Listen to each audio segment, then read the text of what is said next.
Hello there, everybody. Welcome to this week's edition of The Verdict. There's been lots of top-class action on Racing TV over the last 7 days, where we have established a new favourite for the Cazoo Oaks and a new favourite for the Cazoo Derby as well, courtesy of the Musidora and the Dante Stakes, which will be, of course, featuring in The Verdict. Stradivarius fans will not be happy that I've left him out of this week's show, but we're confined to 6 races, and I hope that the 6 that I have chosen are of particular interest to you at home. Let's start with Emily Upjohn and her performance in the Musidora. Group 3 for fillies at York last week. It was over 1.25 miles, and she sent off the 4-7 favourite. Life of Dreams was 11-4 and well backed for Godolphin, Charlie Appleby and William Buick. The Algarve 12-1 for Aidan O'Brien. Luna Dorada 16s and Qingxi the outsider at 28-1. And it was Emily Upjohn who didn't disappoint her supporters and those that think she's a legitimate Cazoo Oaks contender. She came out of stall number 3 and she defeated Life of Dreams, who came from 4, and Qingxi, who jumped out of stall number 5. This is how the race unfolded. I think the first thing to say is that both the Musidora and the Dante are worthy of comparison. We'll do that a little bit later on, in that they were both steadily run early on. Here's Emily Upjohn on the outside. Way too keen in the early stages of the race, and it is to her credit that she finished the race off as strongly as she did. Frankie Dettori trying to find a little bit of cover in the early stage of the race. She really is going with enthusiasm. She's doing a bit too much. And in running, when I watched this first time up, I thought, well, is she going to find in the closing stages, because she's using up a lot of juice at this stage, that Frankie gets her in behind. And although she does take a while to drop her head, eventually she does, and it doesn't spoil her finishing effort. The finishing speed percentage here was 104.2. Now that's telling us that they've not gone mad out in front here. They've just gone steady, and they've allowed her to finish off 4.2% quicker in the final 3 furlongs than she ran the rest of the race. And it really is to her credit, and it tells us how much ability she's got, that she was able to sprint quickly through the final 3 furlongs. Her fastest furlong was furlong 8, where she went 11.68 seconds, and her final 3 furlongs in total were 36.74, so just a jot over 12 seconds for each of those furlongs. Now the pace was quite steady in the early part of this contest, and it got even steadier as they came round the bend, as it did in the Dante, and it does turn into a little bit of a dash. But she's a very classy filly, this Emily Upjohn. Frankie Dettori likening her to Enable after the race. Well, she's got a lot to do to emulate that filly, but she's going the right way, and the turn of foot that she shows here is really impressive. This is where she's going to fire that quick furlong of 11.68, and that gets them all off the bridle, and none of them can sprint as quickly as her. Life of Dreams in the Godolphin Blue now under maximum pressure from William Buick and can merely keep on at one pace. And Qingxi, the big outsider, she's by Madam Chang, of course, who won this race in 2014. Well, she's run really well to get between horses and get up for 3rd place. But as Emily Upjohn streaks clear, she was quoted at around about 11-8 for the Cazoo Oaks. Is there a chink in her armour? For she was visually really impressive, and the clock tells us that she came home very strongly as well. Well, there is one chink, and that chink was early on in the race when she was pulling hard. If she were to pull that hard over 1.5 miles at Epsom, where they go uphill, quite steeply uphill from the stalls, then she's going to use up a lot more energy than she did here, and she might not get home. That is the only chink that I can see in her armour at the moment. But for now, she looks like a very solid favourite indeed. And the John and Thaisy Gosden team, and indeed Frankie Dettori, think an awful lot of her. The clock supports the visuals. She's just got to calm down. She's got to be a little bit less zestful in the early part of the race. Maybe if she gets a stronger gallop, she will settle a little bit better for Frankie Dettori. And the Cazoo Oaks doesn't look particularly deep this year, so she is undoubtedly the one to beat on the back of this really impressive Musidora success. Well, Emily Upjohn was an impressive winner of the Musidora, and Desert Crown is going to be an impressive winner of the Basti Equiworld Dubai Dante Stakes as well, cementing himself at the top of the Cazoo Derby betting. He was sent off 7-2 for the Dante. Royal Patronage well backed into 7-2 from 9-2. The only Group 1 winner in the race, El Bodegon, was a 4-1 shot. Magisterial 6s, 7s Bluegrass. A bit of money for Dark Moon Rising, 20s from 40s. Horse who's not entered in the Derby. Let's have a look and see how this race unfolded. Desert Crown, impressive, jumping out of stall number 3, beats Royal Patronage from 1, and Bluegrass jumped out of stall number 2. Now, rather like the Musidora, this was quite steadily run. And the Musidora, we highlighted that it turned into a bit of a 4-furlong dash, and it was the same with this race. You can see there's a number of horses quite keen. Dark Moon Rising in particular with the sheepskin noseband. They're not going very strong in the early part of the race. You'd have thought they might have gone a little bit harder than this, but it really was a little bit of a crawl early on, and we'll be able to compare the finishing splits with the Musidora a little bit later on. For these splits were really impressive from Desert Crown. He's tucked in at this stage. Unlike Emily Upjohn, he does everything right really, this fella. He's not keen, he settles, he's nice and relaxed through the race under Richard Kingscott. He's got a little bit of a lead, and one thing that he has got in what was quite a steadily run race is a sharp turn of foot, and that takes him to success. The finishing speed percentage, 105.84, so he's finished off 5.84% quicker, final 3 furlongs than he ran the rest of the race. That's courtesy of his sharp turn of foot, and also courtesy of the fact that they went a steady gallop and they were saving petrol throughout. Once again, as in the Musidora, they steadied coming for home according to the Coursetrack sectionals, and then they really got motoring the final 4 furlongs, the key 4 furlongs here. It did turn into a sprint. His final 3 furlong time, 35.61. He really has come home very strongly. 35.61, and remember, Emily Upjohn came home 36.74. He's over a second quicker than Emily Upjohn through the final 3 furlongs. And his 8th furlong is 11.08. He's about to fire that now as he moves up, going past Royal Patronage, who travelled strongly in behind horses in the pale blue colours, but didn't find a right lot for pressure, possibly didn't quite get home. And this is where this horse is really impressive through the final 3 furlongs, sprinting home. You have to ask, a horse with such speed, will he stay 12 furlongs? Well, his pedigree suggests that he probably will. His run style suggests that he will, for he relaxes and he cruises through his races. So 12 furlongs should probably be not a problem for him when it comes to the Cazoo Derby. And he is now a worthy favourite for me at 9-4. That's a reasonable price, I think. If you ask me whether I'd rather 11-8 Emily Upjohn for the Cazoo Oaks or 9-4 this fella for the Cazoo Derby, I'd rather 9-4 for this fella. However, that doesn't factor in Stone Age and maybe other Aidan O'Brien horses that Desert Crown's going to come up against, and he's going to have a tougher test against them than he had here in the Dante. But the numbers tell us that he's a very fast horse. He's got a sharp turn of foot. There's only one other horse that we're going to look at in the verdict this week who's got a turn of foot like this horse, and no prizes for guessing what that horse is. Ran at Newbury on Saturday.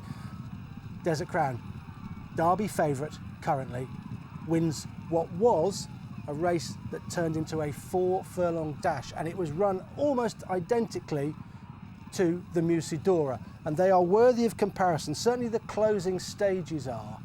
And here we go. The 7th furlong in the Musidora, Emily Upjohn, 11.76, 11.22 for Desert Crown. Then he was flying. He was able to back that up in the 8th furlong with 11.03, whereas Emily Upjohn was 11.68. They then start to slow down. They can't maintain that surge. They've sprinted for a couple of furlongs. They can't maintain it any further. But Emily Upjohn is slowing down to 12.05, 12.01 for Desert Crown. And then the final furlong, Emily Upjohn's, okay, the final furlongs you've got to be careful with because horses are rated down. They're eased off a little bit. And perhaps not asked if they're 3 or 4 lengths clear to really stretch. So 13.01 for Emily Upjohn, that's what the figures say, and 12.57 for Desert Crown. So through all of those 4 furlongs, 7, 8, 9 and 10, Desert Crown was quicker than Emily Upjohn. Why is that? He's probably a better horse than her, but also his race was a little bit more steadily run in the early stages, and he was able to perhaps save a bit more petrol than she did, for she was quite keen in her race. But either way, 2 very impressive performances at York this week, and they're both worthy favourites for their respective classics. Let's turn our attentions to sprinting at York last week now, and the 1895 Duke of York Clipper Logistics Stakes Group 2 was over 6 furlongs. Dragon Symbols 11-4 joint favourite with Minzal. Highfield Princess 11-2 from 8s. The Dream was 15-2, 9-1 Spycatcher, Gareth Tenzer, it was 18-1, and bigger the rest here. And it went to Highfield Princess, who put up a career best performance in winning this. She came from stall 1, she beat Spycatcher from 2 and Minzal from 6. Slight advantage, I think, to be drawn low on the straight course at York, only a slight advantage, and the winners did come from 1 and 2. But she was much the best on the day. This is how she did it, and she's produced a very good time figure, one of the best time figures of the week, and this is her best ever performance by some way. So you have to ask, why has she suddenly been able to do that? I think she's got a very good setup because the race was evenly run. It was almost perfectly run to produce a good final time. Finishing speed percentage 100.34, almost bang on. They've just gone a proper even gallop, and she's got a lovely toe. She's just on the outside there of Dragon Symbol. There she is. She's just got a lead from Dragon Symbol for the first furlong and a half, and now she's going to be allowed to just bowl along and go and take control of the race. So we've got an even gallop, 100.34%. She's got a very good trip through the race. She's not too far back off that even gallop. She's where she wants to be. She stays a little bit further than 6 furlongs, indeed is effective at 7. And now she's able to go and flash her speed and fire a final 3 furlongs of 35.19. The fastest part of this race was early on. The first couple of furlongs were very quick, sub 11 furlongs, as you might imagine, for very good 6 furlong sprinters. They were getting tired late on. Indeed, she was slowing down, and Spycatcher was closing in on her in second place, as was Minzal.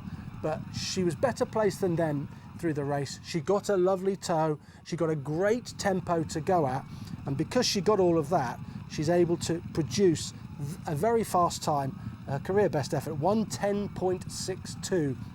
That's a really quick time. They were scorching up the York Straight, and I think this is a really good performance from her. Whether she'll get it a perfectly run race and be able to sit just off the pace and win another race like this is doubtful. You don't always get races run this evenly, but she's worthy of her place at Royal Ascot. The Platinum Jubilee will be the place that she's going to go, and I think you've just got to take your hats off to Connections with her, because she has risen through the grades quite rapidly, really. Her first ever handicap, she won it in 2020 off a mark of 58, and now she's winning sprints like this, and she's going to go with a leading chance in the Platinum Jubilee at Royal Ascot. That is some training performance. It's well done to John Quinn and his team. And it seems that this, being her best ever performance, she's still improving. There could yet still be a bit more to come from her. It was a heartwarming effort from Highfield Princess. All roads now leading to Royal Ascot. I thought it was worth having a look at a Novice Stakes from Newmarket on Friday afternoon. It was over a mile, and Mighty Ulysses was the 8-13 favourite for Jonathan Thady Gosden. First ruler, very closely rated to Gaiath, making his debut, was 130 from 4-1, so fancied.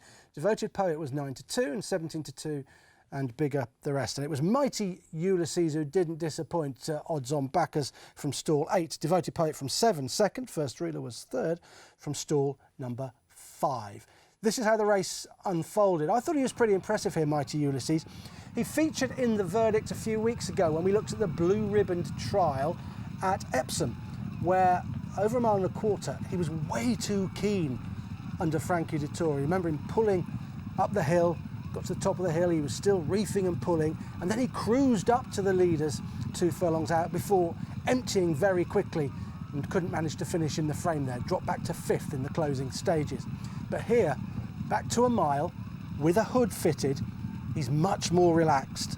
You can see here, just in between horses, he's not fired up, he's a lot more relaxed with that race under his belt and going a proper mile pace rather than a mile and a quarter pace. And the fact that they did go a good gallop here really helped him, I think, helped him drop his head, helped him settle, and then he could really show his ability at the end of the race.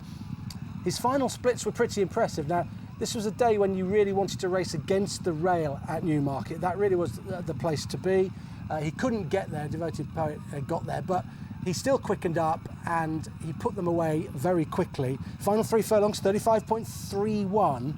And they're quite impressive, the splits. The 6th furlong, 11.45, and the 7th furlong, 11.62. He's firing them about here. There you go, furlong 6, 11.45. He's handling the dip perfectly well. Lottie's made of horses not handling the dip well. He's handled it absolutely fine. And under Benoit Dasayet, he's found a good turn of foot, I think. And there's more to come from this horse going forward. I'm absolutely sure of it. Off a good gallop, he's settled, he's quickened. And look at the distance he's put between himself, the runner-up, Devoted Poet. First ruler, well-backed newcomer, very well bred. A long way further back in third place. The rest really well strung out. That turn of foot that he showed in that final 3 furlongs of 35.31, quite impressive for this horse. And a big step up in grade is coming for him, I think. They wondered if he was a Derby horse. Clearly wasn't, pulled too hard. Probably always going to be a miler. And with that in mind, he's got an entry in the St James's Palace Stakes. Now that, well, you'd think that would be flying way too high for him from what he's achieved thus far in his career. But I do think he's going to get better and better, this horse, with racing. He looked a lot more professional here. He's got a good turn of foot. He's now settling. Benoit de la Sayette clearly delighted with him. Don't know where they'll go with him next. They might swerve a grade 1 and they might just fly a little bit under the radar for a while with him. But I think he's going to make up into a very good horse for the Gosdens. Look at him there. He's clearing right away from the runner-up, who's run well, Devoted Poet, from perhaps what wasn't an ideal draw in 7. And the third, I wanted to put the third in the Racing TV tracker. It was his first ruler, but I watched the race a couple of times. I just felt, even though he was on debut, he just didn't flash enough for me. He might have been, he was quite green, I think. There he is in the Godolphin blue. So he might be one you want to keep an eye on going forward. I just didn't think he showed enough really to stick him in the tracker. But I'm keen on this horse, Mighty Ulysses. I think he's going to get better and better and better. And he's a very nice horse to keep an eye on. Well, no surprises for guessing what was the best time performance of the week. It came in the Shaqab Lockinge Stakes Group 1, and it was the unbeaten Baaeed who went off the 4-9 favourite Real World, 5-1 from 7s for Saeed bin Saror, back on his favoured turf. Mother Earth 10-1, 11s alcohol free and 20s, and bigger the rest. Wow, this is a performance to take your breath away. In some ways, you don't really need the figures to decipher that this was a brilliant effort from Baaeed. He came out of 3. He beat Real World from 8, and Chindit was 3rd from stall number 1. Highlighted there. Let's send them on the way and see how this race unfolded. I think the first thing to say that the pace was just even. They didn't go mad. Chindit out in front over on the far side at this stage, with Baaeed just tucked in, relaxed, and got a nice lead over there. It's just upsides Mother Earth at this stage. Real World raced away from Baaeed, more towards the stand side. So the winner is in here with the Shadwell cap, and the runner-up is some way away from him, in like it's a little separate group really, Real World, who's run very well in 2nd place. Visually, incredibly impressive. But what did he achieve on the clock? Did the clock back up the visuals? Well, it certainly does. There's no doubt about that. The final 3 furlongs were very fast, 33.94. He really has quickened smartly, this horse. He's very good. His 5th furlong, 11.3. His 6th furlong, this is when Jim Crowley asked him to go, 10.87 instantly once he was asked. But then the impressive thing about him is he can continue that momentum. He can carry that speed and carry that pace. For the 7th furlong was 11.11 and the 8th was 11.77. How do we know that he can carry the speed? Well, we know because Real World was quicker than him through the 6th furlong. Real World was 10.74, Baaeed was 10.87. So Real World quickened very smartly indeed, but he couldn't continue. He couldn't carry on and then fire an 11-second furlong after that. He had one burst. Baaeed had one burst, but that burst lasted an awful lot longer. It lasted for 3 furlongs. And in doing so, he posted a very good final time, just to tick over 1:35. So it was a very good final time. But those last 4 furlongs from Baaeed are incredibly impressive. You would have thought that he would tire, that he wouldn't be able to go 10.87, 11.11, and then 11.77. You think he'd be perhaps gearing down for a 12-second plus final furlong. But oh no, he goes under 12 with Jim Crowley not really asking for everything, and suspects there's even more in the tank. So the numbers back up the visuals, and he was incredibly impressive. It was the time performance of the week by some way, and it is one of the best time performances of the season. There is no doubt about that. And I think the form's pretty solid in behind. Remember, Real World came here to the Lockinge unbeaten on turf, 5 from 5 on turf, before they decided to try and turn him into a dirt horse, which he clearly isn't, running him in Dubai on the dirt and running him in Saudi Arabia on the dirt as well, which he hated.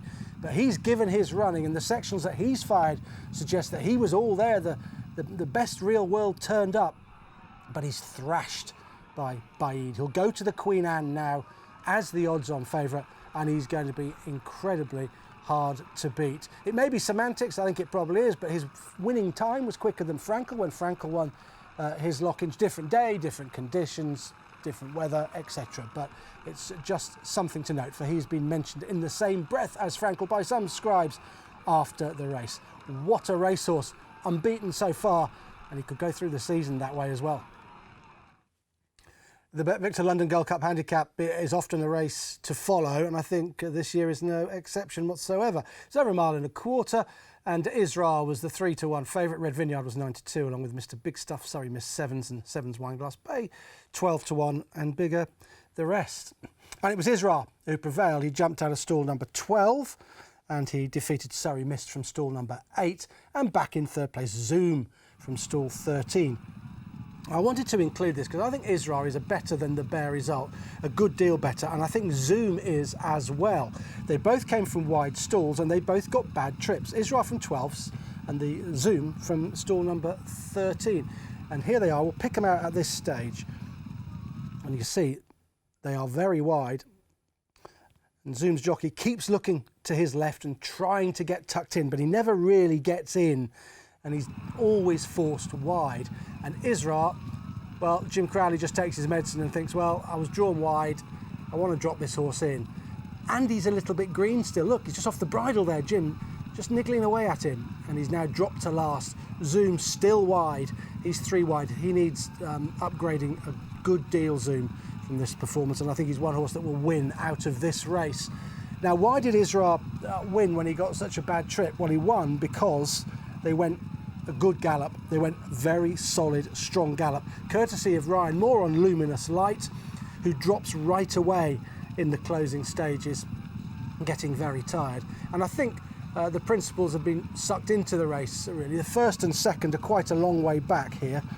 There's the winner, and there's the second, and the third is just in there.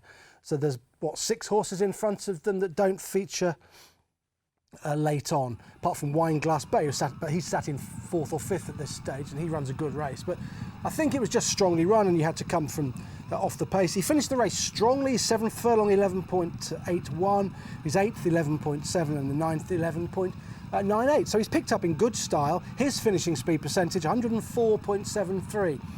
That's telling us he finished the race off quicker than he ran the early part of it. That wouldn't be the case for some of those that were close to the pace. Their finishing speed percentage will be down below 100 because they're tiring and weakening out of it and not finishing. But the closers are coming towards the outside. In the blue colours, Wineglass Bay's throwing down a challenge. But here comes Israr in the Shadwell colours. I think he's still green, as he showed early on when he was a bit on and off the bridle. But he knuckles down in good style. Surrey Miss next to him came here in great form. He couldn't get past Israr. Zoom's boxed on and run, not beaten very far, and run really well given the poor trip that he got. The rest are well beaten off. So what we did have was a strongly run race with horses coming from off the pace to win and be placed. And I think it's going to work out very well. Look at the pace set. He's dropped right out, Luminous Light. I hope he's okay. Wonder whether something might have been up with him because he did drop away pretty quickly. I'd be quite interested in Wineglass Bay going back down in trip. He travelled very strongly, and I think he perhaps wants to go back down to a mile. I'd stick him in the Racing TV tracker with a note saying at a mile.